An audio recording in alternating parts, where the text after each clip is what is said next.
ایک یہ اور پھر کوشچن تھا، اس کو میں لے لیتا ہوں. ایک بھائی نے پوچھا تھا کہ یہ یا رسول اللہ کہنا کیسا ہے؟ بہت سے لوگ اس سے منع کرتے ہیں کہ یہ کفر ہے، یہ شرک ہے، اس کی کیا شرعی حیثیت ہے، کہہ سکتے ہیں یا نہیں کہہ سکتے ہیں؟ دیکھیے، ایک صورت میں تو کسی کا بھی اختلاف نہیں کہ روضہ رسول پر نبی کریم صلی اللہ علیہ وسلم کے روضہ انور کے قریب کھڑے ہو کر سرکار کو خطاب کر کے سلام کرنا، یا رسول اللہ السلام علیکم یا رسول اللہ وغیرہ، اس میں کسی کا اختلاف نہیں کہ بالکل جائز ہے. اس میں اختلاف کرنے والا ہی بے وقوف ہوگا، کیونکہ میرے آقا صلی اللہ علیہ وسلم نے خود قبرستان میں جب تشریف لے گئے تو آپ نے مردوں کو مخاطب کرتے ہوئے ارشاد فرمایا السلام علیکم یا اہل القبور، اے قبر والو تم پر سلامتی ہو. یا اہل القبور، یا اہل القبر نہیں فرمایا، ایک قبر والے کو مخاطب نہیں کیا بلکہ تمام قبرستان کی قبور کو. اس سے معلوم ہوا، اور پھر یہ دوسری بخاری کی روایت بھی ہے، سرکار صلی اللہ علیہ وسلم فرماتے ہیں کہ جب تم مردوں کو سلام کرتے ہو وہ سلام کا جواب دیتے ہیں لیکن تمہیں اس کا شعور حاصل نہیں ہوتا. اس کا مطلب اگر آپ سلام کرتے ہیں، انہیں مخاطب کرتے ہیں، وہ سن بھی رہے ہیں بلکہ جواب بھی دیتے ہیں. تو لہٰذا روضہ انور پر نبی کریم صلی اللہ علیہ وسلم کی بارگاہ میں گزارشات کرنا، آپ کو مخاطب کرنا، اس میں تو کسی کا اختلاف نہیں کہ بالکل جائز ہے. اختلاف اس بات میں ہو سکتا ہے کہ دور سے، ہزاروں میل دور سے اگر کوئی نبی کریم صلی اللہ علیہ وسلم کو یا رسول اللہ کہتا ہے اور عقیدہ یہ رکھتا ہے کہ سرکار میری آواز سن رہے ہیں، تو اس میں کیا کچھ قباحت ہے یا نہیں ہے. تو مسئلہ یہ ہے کہ اگر کوئی اس قصد و ارادے کے ساتھ نبی کریم صلی اللہ علیہ وسلم کو دور سے پکار رہا ہے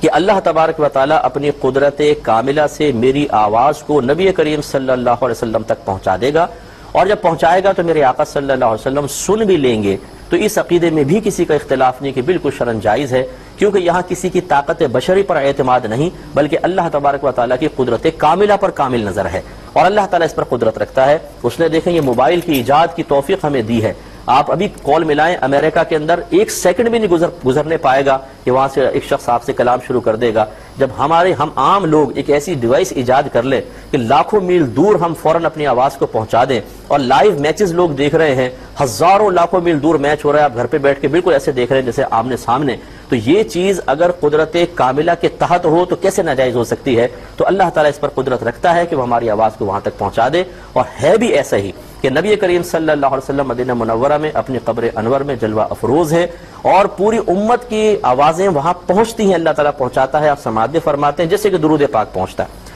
دوسری بات، اب تیسرا معاملہ یہ ہے کہ اگر کوئی یہ کہتا ہے کہ نہیں، اللہ تعالیٰ کی قدرت کاملہ پر نہیں بلکہ کوئی بھی ہزاروں میل دور سے اپنی طاقت بشری سے میری آواز کو سن لے گا، یہ عقیدہ غلط ہے، یہ ناجائز ہے، کیونکہ اس نے ایک انسان کے لیے اس چیز کو تسلیم کیا ہے کہ جو اللہ تبارک و تعالیٰ کی عطا سے اسے حاصل نہیں ہے. یعنی اللہ تعالیٰ کی عطا اور بھروسہ اللہ تبارک و تعالیٰ کی قدرت کاملہ پر اب نگاہ نہیں ہے، بس دوسرے دور سے اپنی طاقت سے سن لیتا ہے، یہ غلط ہے. چنانچہ یہ عقیدہ نہیں ہونا چاہیے. باقی آپ دیکھیں ہم نماز میں جب التحیات پڑھتے ہیں تو ہم کہتے ہیں السلام علیکہ ایھا النبی،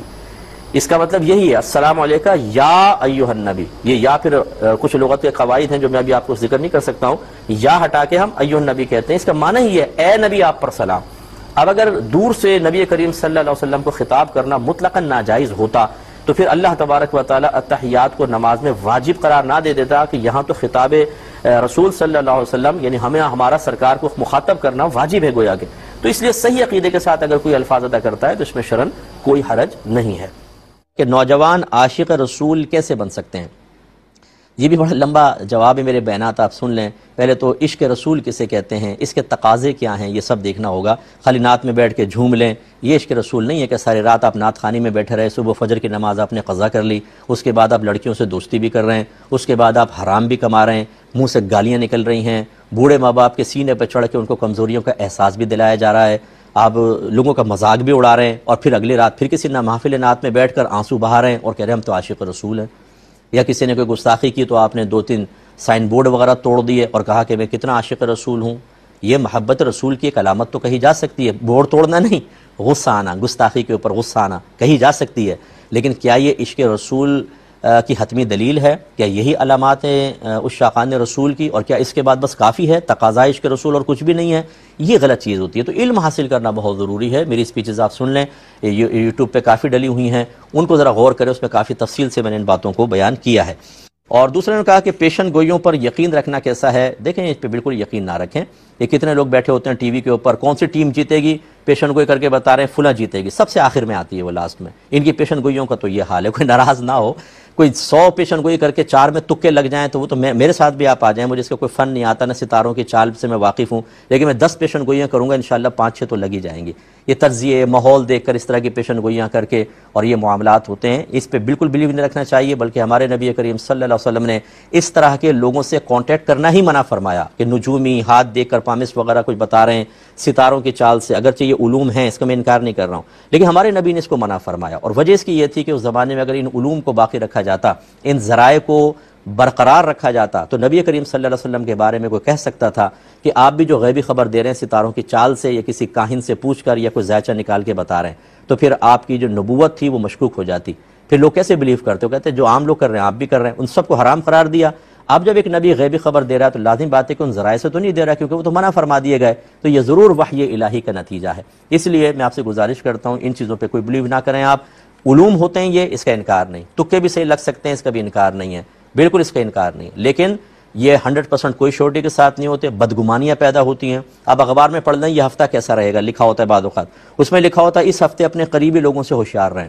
اب آدمی خواہ بدگمانی کا شکار ہو جاتا ہے، بیوی زیادہ ہنس رہی ہے، کیوں ہنس رہی ہے؟ ساس اچانک گھر میں آ جائے، یہ اچانک کیوں آئی ہے؟ بھابھی اچانک باتھ روم میں چلی گئی، کیوں گئی ہے؟ بچوں کو بھیجیں گے، دیکھو بیسن کے نیچے کوئی تعویذ تو نہیں لگا کر چلی گئی۔ تو اس طرح کے معاملات تو ہماری شریعت ان چیزوں کو اوائڈ کرنے کا حکم دیتی ہے۔ دیکھیے کہتے ہیں کہ بحیثیت طالب علم مجھے اصلاح معاشرہ کے لیے کیا کرنا چاہیے؟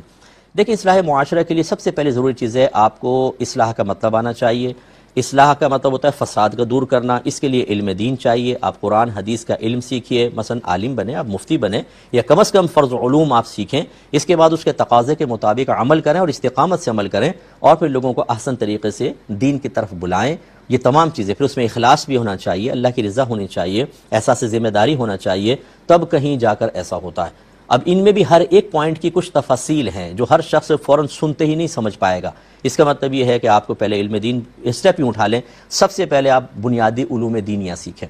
آپ معاشرے میں جو ہوتا دیکھ رہے ہیں آپ کو پتہ ہونا چاہیے یہ حلال ہو رہا ہے، یہ حرام ہے، یہ جائز ہے، یہ ناجائز ہے، سامنے والے نے جو بولا ہے اتنا اس کا بات کا حصہ جائز، اتنا ناجائز، یہ جو سوچ رہا ہے اپنی سوچ بتا رہا ہے میں یہ سوچتا ہوں، یہ اس کا سوچنا اتنا جائز اتنا ناجائز، یہ جو دیکھ رہا ہے اتنا جائز اتنا ناجائز، جس ذریعے سے کما رہا ہے اتنا جائز اتنا ناجائز۔ گھر کے اندر ایک باپ اگر اپنے بچوں کو اور بیوی کو فجر کی نماز میں سوتا چھوڑ دے، یہ جائز کر رہا ہے کہ ناجائز؟ جب تک ان چیزوں کی معرفت آپ کو نہیں ہوگی، یہ فسادات آپ کو نہیں پتہ ہوں گے، تو اصلاح کیسے کریں گے آپ؟ اس لیے سب سے پہلا اسٹیپ ہے علم دین کا سیکھنا۔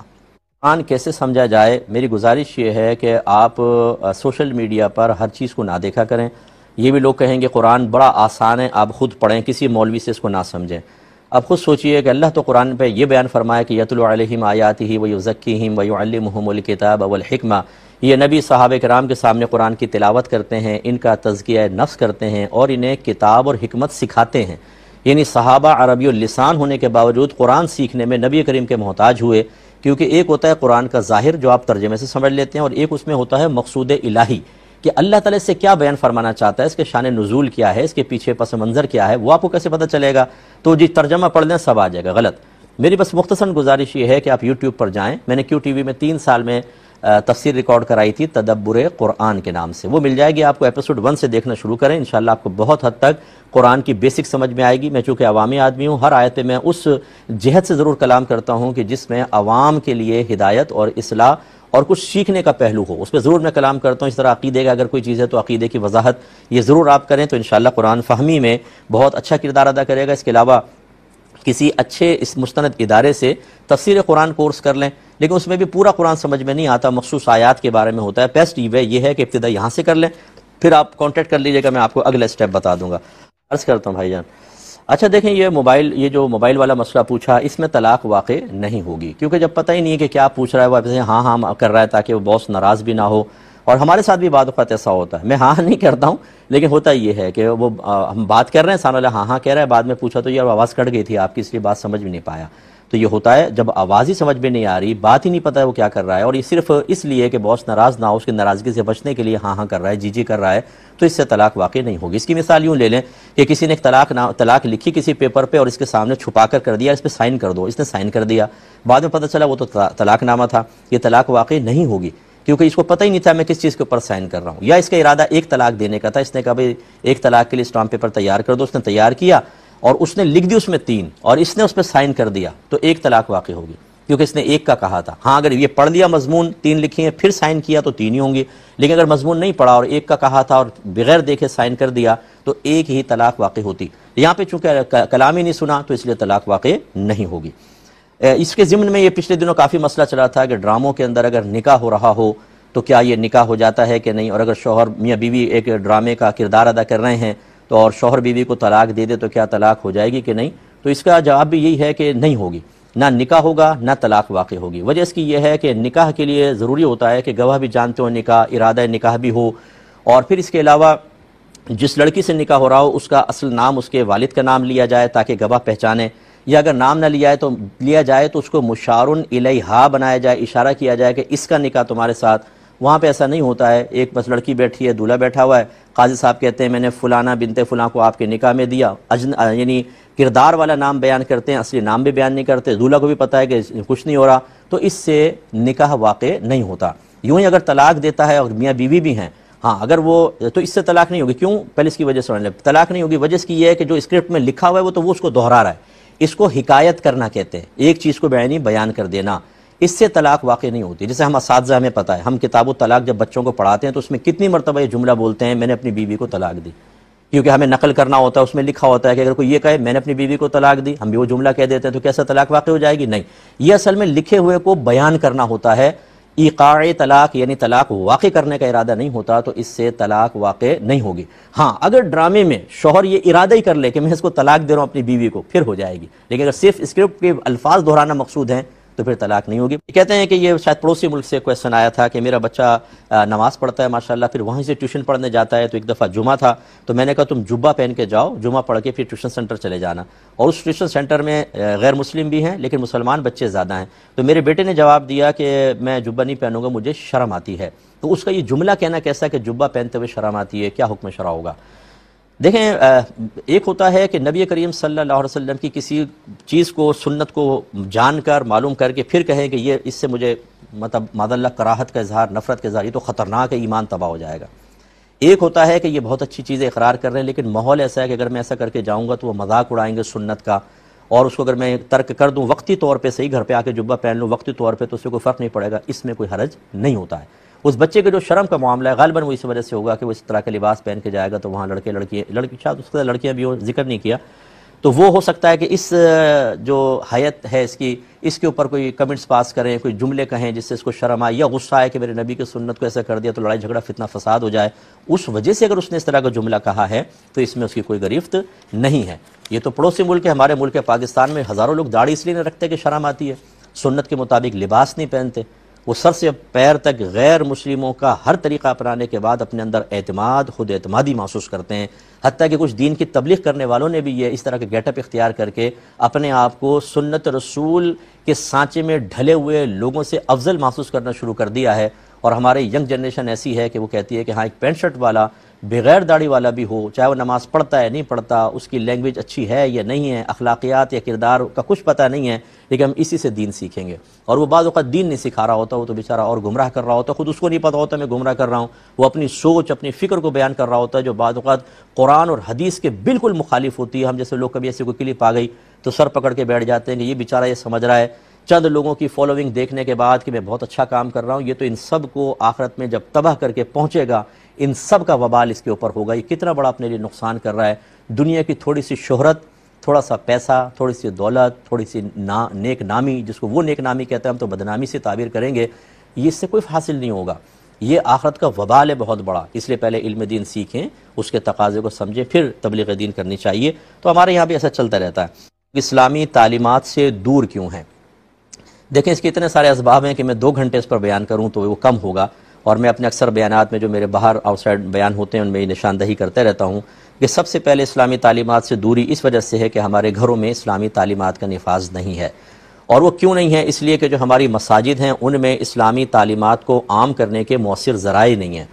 ہر مسجد کی بات نہیں کر رہا ہوں، لیکن اکثر مساجد ایسے ہیں کہ اس میں بچوں کے ناظرے کا مدرسہ تو ہے، حفظ کا مدرسہ ہے، اس کے علاوہ کچھ بھی نہیں ہے۔ وہاں کوئی عورتیں جمع ہو کر یا مرد جمع ہو کر کوئی علم حاصل نہیں کر سکتے، کوئی کورسز کا انعقاد نہیں ہوتا، کمیٹیاں سنجیدگی کے ساتھ غور نہیں کرتی، خود کمیٹیوں کے گھروں کے اندر معاملات بگڑے ہوئے ہوتے ہیں۔ تو وہ چونکہ ہمارے یہاں شعور نہیں ہے، جو ہمارے علم حاصل کرنے کے ذرائع ہیں، جیسے یہ بتایا گھر ہے، دوسرا بہت بڑا مساجد، پھر تیسرا اسکول لے لیں، کالج لے لیں، یونیورسٹی لے لیں، اس کے سلیبس دیکھ لیں، مذہب اسلام کی بس بہت ہی مختصر سی تعلیمات ہیں، اس کا انکار نہیں، لیکن بہت مختصر تعلیمات جو ایک انسان کی ذاتی ضرورت کو بھی پورا نہیں کرتی ہیں، عقیدے کے اعتبار سے، احکام شرعیہ عملیہ کے اعتبار سے، صغیرہ کبیرہ ظاہری باطنی گناہوں کی معرفت کے اعتبار سے۔ تو لازم بات ہے کہ جب یہ ماحول بنے گا تو پھر کیسے ہوگا؟ اور پھر اس پہ یہ اگر کوئی بچہ کوئی نیک بننے کی طرف آتا ہے، علم دین سیکھنے کی طرف، تو ہزاروں لوگ آ جاتے ہیں، ارے بھائی کیوں زندگی خراب کر رہے ہو بھائی، یہ مولوی بننے سے کچھ بھی نہیں ملے گا، کیا مسجد کی روٹیاں توڑتے رہو گے؟ کیا مطلب علم دین کے نزدیک صرف علم دین سیکھنے کا معال نتیجہ اور اس کا اینڈ یہ ہے کہ مسجد جوائن کر کے اور لوگوں کی نیازیں کھانا، کہ یہ آپ نے اینڈ سمجھا ہوا ہے؟ اتنے بڑے بڑے اسکالر ورلڈ میں کام کر رہے ہیں، کیا وہ سب کے سب ایسے ہی ہوتے ہیں؟ تو یہ ایک نیگیٹو سوچ دینا بچوں کو، ایک بھیانک منظر پیش کرنا۔ حالانکہ جو یونیورسٹیز میں پڑھ رہے ہیں، بڑی بڑی ڈگریاں ہاتھ میں ہیں، اور میں کتنوں کو جانتا ہوں برگر کی ریڑھی لگائی ہوئی ہے، چپس کی ریڑھی لگائی ہوئی ہے، کہ ہے ہی نہیں روزگار۔ تو جو آپ جس وجہ سے آپ منع کر رہے تھے کہ دین کی طرف نہ آؤ، کہ آپ کے معاشی مسائل حل نہیں ہوں گے، تو وہاں جا کے کون سے حل ہوگا؟ پڑھے لکھے لڑکے آج گن پوائنٹ پہ موبائل چھین رہے ہیں، دیکھ لیں آپ، معلوم کریں کتنے پڑھے لکھے لوگ ہوتے ہیں، وہ اپنا مائنڈ یوز کرتے ہیں نیگیٹو چیز کے اندر۔ یہ جتنے جو فلاں جیتو پاکستان کا یہ آپ کا انعام نکل آیا، فلاں کا نکل آیا، یہ وہ پورا ایک نیٹ ورک ہوتا ہے، یہ کوئی جاہل آدمی کر سکتا ہے؟ یہ پڑھے لکھے لوگ ہوتے ہیں، جب روزگار نہیں ہوتا تو اس طرف جاتے ہیں۔ تو خلاصہ کلام یہ ہے کہ پھر خود مسلمان جب اسلامی تعلیمات کی گہرائی کی طرف بڑھتا بچے کو دیکھ کر بے چینی محسوس کرے اور اس سے دور کرے، تو یہ معاشرے کا نتیجہ تو نکلے گا۔ اب اس کا حل کیا ہے؟ حل یہ ہے کہ ہم خود اسلامی تعلیمات سیکھیں، اور اب جتنا اللہ ہمیں موقع دے اپنے دائرۂ اثر تک اس کو عام کرنے کی کوشش کریں۔ یہ ذہن نہ بنائیں کہ میں سیکھ کے پورے ورلڈ میں کام کروں۔ آپ اگر محلے میں 10 آدمی بھی کام کر لیں پوری زندگی، بہت بڑی بات ہے، اور آج کل سوشل میڈیا ہے، آپ لاکھوں میں کام کر سکتے ہیں۔ میں نے کہا کہ پلاٹ سیونگ کی نیت سے لیا تھا، لیکن اس میں فائدہ نہ ہوا، 2 سال بعد میں نے بیچا، 3% اس میں نفع ہوا۔ اب مجھے یہ 3% کے اوپر زکوٰۃ نکالنی ہے، اور پورے پلاٹ کی قیمت پہ نکالنی ہے۔ دیکھیں جیسی آپ کوئی پراپرٹی خریدتے ہیں اور سیونگ کے ارادے سے، انویسٹمنٹ کے ارادے سے آپ کرتے ہیں، وہ مال تجارت کہلاتا ہے، اور جب اس پہ 1 سال ختم ہوگا تو کل پلاٹ کی کرنٹ ویلیو کے اوپر آپ کو 2.5% زکوٰۃ دینی ہوگی۔ تو 2 سال پلاٹ رہا، پہلے سال کیا ویلیو تھی وہ نکالیں، دوسرے سال کیا تھی، پہلے سال کی زکوٰۃ علیحدہ نکلے گی، دوسرے سال کی علیحدہ نکلے گی، پورے پلاٹ کی کل قیمت کے اوپر۔ یہ آپ کو کس نے کہہ دیا کہ 10 سال پلاٹ رکھیں، پھر جب بیچیں گے پروفٹ آئے گا تو اس کے اوپر ہوں گے، یا 10 سال کے بعد جو ویلیو ہے بس صرف 10ویں سال کی زکوٰۃ دینی ہے، باقی 9 سال کی نہیں؟ یہ آپ کی میجر مسٹیک ہے، اس کو آپ بدلیں۔ اور انہوں نے کہا کہ اگر میں نے زکوٰۃ ادا کیے بغیر، یعنی پلاٹ بیچا اور اسی پیسے سے بعینی دوسرا مکان لے کے کرائے پہ چڑھا دیا اور زکوٰۃ ابھی ادا نہیں کی تھی، تو اس صورت میں زکوٰۃ کل مالیت پر ہوگی اس مکان کی، یا صرف کرائے پر ہوگی؟ دیکھیں یہ تو مکان آپ نے سیونگ کی نیت سے نہیں لیا، نہ کل مال پر ہوگی اور نہ کرائے پر ہوگی، بلکہ وہ تو سال کے اینڈ میں اگر جتنی سیونگ ہوتی ہے اس کے اوپر ہوتی ہے، اس کو تو ہٹا ہی دیں۔ باقی یہ آپ نے اگر کل پیسہ یہاں لگا بھی دیا تو جو پچھلے سال اس پلاٹ پہ زکوٰۃ بنتی رہی تھی اس سے کیا تعلق اس کا؟ وہ تو آپ کو ادا کرنی ہوگی۔ مثلا پہلے سال میں بالفرض 1 لاکھ زکوٰۃ بنی، دوسرے سال میں 2 لاکھ بنی، تو یہ 3 لاکھ تو آپ کو زکوٰۃ ادا کرنی ہوگی۔ یہ پلاٹ کتنے کا مطلب لاس میں گیا یا آپ کو پروفٹ کے ساتھ گیا، اس کو نہیں دیکھتے۔ اصل تو جب تک پلاٹ آپ کی ملکیت میں رہتا ہے، قبضے کے اندر رہتا ہے، وہ مال زکوٰۃ ہے، اور اس کی زکوٰۃ سال بہ سال بنتی رہے گی۔ کچھ آفر کوئسچن میں مزید دے لیتا ہوں۔ کسی بھائی نے کہا کہ میں ٹیکسی چلاتا ہوں اور اسی سے میرے ذریعہ کمائی ہے، ذریعہ آمدنی ہے، تو مجھ پر قربانی واجب ہوگی یا نہیں ہوگی؟ دیکھیں ٹیکسی ہو یا اسی طرح کارخانے کے اندر آپ نے کوئی مشینیں وغیرہ رکھی ہوں، یہ چیزیں آپ کی حاجت اصلیہ کے تحت آتی ہیں، یعنی ضروریات زندگی کی چیزیں کہلاتی ہیں۔ جیسے آپ کی اپنی کار ہے، اپنی موٹر سائیکل ہے، چاہے 4 کاریں آپ کے گھر کے اندر اور چاروں استعمال ہوتی ہیں، تو یہ حاجت اصلیہ میں شمار ہوتی ہیں، اور ان پہ نہ زکوٰۃ ہوتی ہے نہ ان کے بنا پہ قربانی واجب ہوگی۔ تو لہٰذا ٹیکسی اگر آپ چلاتے ہیں باقاعدہ، اس پر تو نہیں ہوگی، اس سے جو آپ ٹیکسی سے اجرت حاصل کرتے ہیں وہ اگر قربانی کے 3 دنوں میں دیگر مال کے ساتھ مل کر یا بذات خود اتنی ہے کہ جس سے آپ 52.5 تولہ چاندی خرید سکتے ہوں، تو پھر قربانی کا وجوب ہو سکتا ہے، لیکن صرف ٹیکسی کی موجودگی جو آپ چلا رہے ہیں اس ٹیکسی کی بنا پر قربانی واجب نہیں ہوگی۔ بسم اللہ الرحمن الرحیم۔ ایک بھائی نے کویسچن کیا کہ یہ بائکیا وغیرہ چلاتے ہیں، انہوں نے کہا کہ بعض اوقات کوئی رائڈ بک کراتے ہیں، ہم جب وہاں پہنچتے ہیں تو معلوم ہوتا ہے کہ سامنے کوئی خاتون ہیں جنہوں نے بک کرائی ہے۔ اب اگر ہم اسے کینسل کرتے ہیں تو ہر 100 روپے کے اوپر 16 روپے ہمارے کٹتے ہیں۔ اب مثلا اگر 600 روپے کی رائڈ ہے تو پھر ہر 100 کے اوپر 16 روپے کٹیں گے، تو ہمارے لیے کافی نقصان، اور جتنا ہم پیٹرول جلا کے گئے ہیں وہ سارا پیٹرول بھی ضائع جائے گا۔ اس طرح کی اگر 2-4 رائڈ ہمیں دن کے اندر ملتی ہیں اور ہم ان کو کینسل کرتے ہیں تو اچھا خاصا نقصان ہے، جتنا کماتے ہیں اس کا کچھ حصہ نکل ہی جائے گا۔ تو کیا ہم عورت کو اپنے پیچھے، اجنبی عورت کو بٹھا سکتے ہیں کہ نہیں؟ دیکھیں، اجنبی عورت کا براہ راست اس طرح مرد کے پیچھے بیٹھنا یہ شرعاً درست نہیں ہے۔ ایک تو اس لحاظ سے کہ جسم ٹچ ہوگا اور پھر عورت اتنے کلوز بیٹھے گی، لازم بات ہے کہ قلبی کیفیات کی تبدیلی ہو سکتی ہے اور جو اس میں اجتناب کرنا چاہیے۔ دوسرا، اگر کوئی فرض کر لیں آپ کو جانتا نہیں ہے، دیکھے گا پتہ نہیں کس عورت کو لے کے جا رہا ہے، تو بدگمانیوں پہ بھی پیش کرنا لازم آئے گا، اس لیے حتی الامکان اس کو ایوائڈ کیا جائے۔ لیکن جیسے بعض اوقات ایسے علاقے ہوں کہ جہاں خواتین کا زور زیادہ ہے اور اگر نہیں کرتے تو ایک آدمی کے لیے کافی، اور آج کل جو غربت کے معاملات چل رہے ہیں، الامان والحفیظ، مجھے زیادہ یہ اس لیے معلوم ہوتا ہے کہ لوگ مجھ سے زیادہ کانٹیکٹ میں ہوتے ہیں۔ مجھ سے زیادہ سے مراد کہ یہ نہیں کہ میں تقابل پیش کر رہا ہوں کہ باقی علماء سے کم، مجھ سے زیادہ، مجھ سے بھی بہت زیادہ ہوتے ہیں، یوں چلیں الفاظ کہہ لیں تو زیادہ اچھا ہے، کوئی برا نہ مانے۔ وجہ اس کی یہ ہے کہ انٹرنیشنل لیول پہ ہم کام کر رہے ہیں اور پھر میرا نمبر بھی عام ہے، تو لوگ اپنی جو مجبوریاں ذکر کرتے ہیں، کانوں کو ہاتھ لگاتے ہیں اور شکر کرتے ہیں، اللہ تیرا شکر ہے کہ تو نے لاکھوں سے بہتر رکھا ہوا ہے۔ اب ان کو اگر ہم تقوی والے مسائل بیان کریں گے تو لازم بات ہے کہ وہ بیچارے وہ عمل تو کریں گے ہمارے کہنے پر، لیکن ان کی زندگی انتہائی تنگ ہو جائے گی، دشوار ہو جائے گی۔ پھر اس میں راہ عافیت یہ ہے کہ بہتر یہ ہے کہ آپ ایک بڑا سا بیگ لیں جس میں کچھ بھوسا وغیرہ بھر لیں، چاہے بالکل ہلکا سا ہو، وہ اپنی پیٹھ پہ پیچھے لگائیں تاکہ اگر عورت بیٹھے بھی تو ایک کافی فاصلہ ہو جائے، یا کوئی ایسی بیچ میں اگر شیٹ وغیرہ آپ لگا سکیں لکڑی کی موٹی کہ وہ اگر عورت آرام سے اس سے ٹچ بھی ہو جائے تو آپ کے جسم سے بالکل ٹچ نہ ہو، تو پھر اس طرح کے آپ معاملات کر کے اور پھر خاتون کو بٹھا سکتے ہیں، وہ بھی جب بہت ہی کوئی اس طرح کی شرعی مجبوریاں زیادہ ہوں۔ اگر کوئی ایک آدھ ملتا ہے مہینے میں کیس تو چھوڑ دیں، یہی بہتر ہے، لیکن جب کثرت کے ساتھ ہوتے ہیں تو پھر تقویٰ نہیں، پھر فتویٰ چلتا ہے، اور فتوے کا معاملہ میں نے آپ کی خدمت میں ذکر کر دیا ہے۔